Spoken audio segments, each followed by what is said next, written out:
जय हिंद, वंदे मातरम। स्वागत है आपके फिर से अपने YouTube चैनल कुमार एस के सर में। सीआईएसएफ की ओर से बड़ा बम्पर भर्ती निकल के आया है। सीआईएसएफ फायर का मेल कैंडिडेट के लिए बहुत ही शानदार मौका है। जो आपके वर्दी के दीवाने कैंडिडेट है उनके लिए वर्दी पहनने के लिए बहुत ही शानदार मौका आ रहा है। 1130 टोटल वैकेंसी का नोटिफिकेशन जारी हो चुका है। 1130 वैकेंसी है वो आपके सीआईएसएफ की जो फायर का वैकेंसी है वो निकल के आया है। इसमें कौन कौन से क्वालिफिकेशन होने वाले हैं और आपके लिए कितनी वैकेंसी आ रही है, कौन से स्टेट में कितना वैकेंसी है, और आपका जो qualification PT PhD return exam किस प्रकार से होगा, वो कंप्लीट डिटेल से हम चर्चा करने वाले हैं। तो अगर आप इस चैनल पर नए हो तो इस चैनल को जरूर सब्सक्राइब करिएगा और बेल आइकन को जरूर प्रेस करिएगा। Recruitment of constable fire male candidate की बात करें, यहाँ पर मेल कैंडिडेट की टोटल वैकेंसी है वो 1130 टोटल वैकेंसी आ रहा है। और जो आपका जो फॉर्म स्टार्ट है वो आपके 31 अगस्त से फॉर्म स्टार्ट हो रहे हैं और आपके जो 30 सितंबर तक आपके फॉर्म चलने वाले हैं। टोटल वैकेंसी की बात करें तो टोटल वैकेंसी यहाँ पर है आपके 1130 टोटल वैकेंसी है। प्रत्येक स्टेट है वो अलग अलग आपकी वैकेंसी निकल के है आई है। तो आपको अगर अपने स्टेट की वैकेंसी जानना है तो आपको टेलीग्राम और व्हाट्सएप ग्रुप को ज्वाइन कर लेना है। वहाँ पर आप मेरे को मैसेज कर सकते हो, वहाँ पर मैं आपको कंप्लीट आपका नोटिफिकेशन है वो आपको मैं दे दूंगा। अब बात करते हैं कि आपके सबसे पहले बात करें कि आपका जो क्वालिफिकेशन यानी एजुकेशन क्वालिफिकेशन क्या रहने वाला है। तो अगर आपका 12th पास हो आप, प्लस आपके क्या है कि साइंस सब्जेक्ट हो, आपका recognized board and university with science subject, अगर आपका किसी प्रकार का अगर 12th में पास हो और प्लस आपका क्या है कि साइंस सब्जेक्ट है तो आपको क्या है कि इसमें आप अप्लाई कर सकते हो। एज लिमिट की बात करें तो एज लिमिट है आपका 18 से 23 साल और आपका जो इंक्लूड है जो छूट है वो अलग से इंक्लूड है। इसमें कितना है आपका जो एज की जो काउंट होगा वो कब से होगा, एज है वो आपका 1/10/2001 के बाद का होना चाहिए और 30/9/2006 से बाद का नहीं होना चाहिए, इसका पहले का आपका एज होना चाहिए। और आपका जो छूट है वो अलग से आपका इंक्लूड है। SC ST की बात करें तो आपका 5 साल का छूट इंक्लूड है, यानी कि 23 + 5 यानी कि 28 साल है टोटल।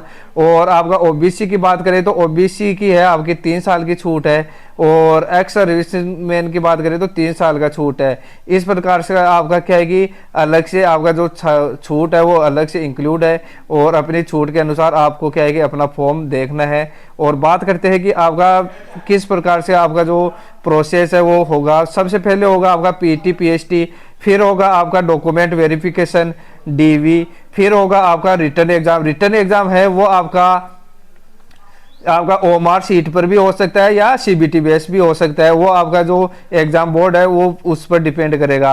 और थर्ड में होगा आपका क्या होगा, मेडिकल और रीमेडिकल। इस प्रकार से क्या होगा कि आपका जो सिलेक्शन प्रोसेस है वो रहने वाला है। और बात करें कि आपका फिजिकल स्टैंडर्ड टेस्ट में क्या कराया जाएगा। फिजिकल स्टैंडर्ड टेस्ट में है वो आपका 5 किलोमीटर का रेस है, वो है 24 मिनट के अंदर आपको तय करना होगा। और आपका PhD की बात करें, फिजिकल स्टैंडर्ड टेस्ट में बात करें तो आपका क्या है कि हाइट है वो 170 सेंटीमीटर रहने वाला है और चेस्ट है वो 80 to 85 रहने वाला है, जिसमें से है आपका 5 सेंटीमीटर है आपका एक्सपेंशन से होने वाला है, यानी कि आपका जो 5 सेंटीमीटर वो फुल आउट के साथ आपका चेस्ट होना चाहिए। और यहाँ पर है वो आपका छूट अलग से इंक्लूड है। बात करते हैं कि आपके रिटर्न एग्जाम में क्या क्या आपके सब्जेक्ट रहने वाले हैं। तो रिटर्न एग्जाम में वही रहने वाला है जिस प्रकार से आपका SSC GD का आपका जो सिलेबस था उसी प्रकार, जो बस क्वेश्चन आपके 20 थे। यहाँ पर आपके क्वेश्चन है वो आपके 25-25 के सेट में मिलने वाले हैं। 25 क्वेश्चन है वो आपके क्या है कि रीजनिंग के रहने वाले हैं और 25 क्वेश्चन है वो आपके GK के रहने वाले हैं, 25 क्वेश्चन मैथ के रहने वाले हैं और 25 क्वेश्चन हिंदी या फिर इंग्लिश लैंग्वेज के रहने वाले हैं। ये टोटल मिलाकर आपके 100 क्वेश्चन है और प्रत्येक आपका क्या है कि जो टाइमिंग है वो आपका 20 मिनट 120 मिनट यानी कि आपको 2 घंटे दिए जाएंगे। इस प्रकार से आपका क्या है कि रिटर्न आपका एग्जाम है वो रहने वाला है। तो अगर दोस्तों अगर आप भी सीआईएसएफ की वर्दी पहनना चाहते हो तो इस प्रकार से आपका जो सिलेक्शन प्रोसेस है वो रहने वाला है। और आपके जो फॉर्म है वो 31 तारीख से आपके फॉर्म स्टार्ट हो जाएंगे। जो आपका डोमिसाइल है वो आपको बना लेना है, कास्ट सर्टिफिकेट है वो बनवा लेना है। उसके बाद ही आपका जो क्या है कि उस प्रकार से आपको अपना जो 31 तारीख को फॉर्म स्टार्ट होगा और अपना जो फॉर्म है फिल करना है। तो अगर आप भी इसकी तैयारी करना चाहते हो तो जल्दी हम इसकी आपको क्लासेस भी प्रोवाइड करवा देंगे। आशा करता हूँ यह वीडियो आपके लिए शानदार और जानदार रहा होगा। जय हिंद, वंदे मातरम।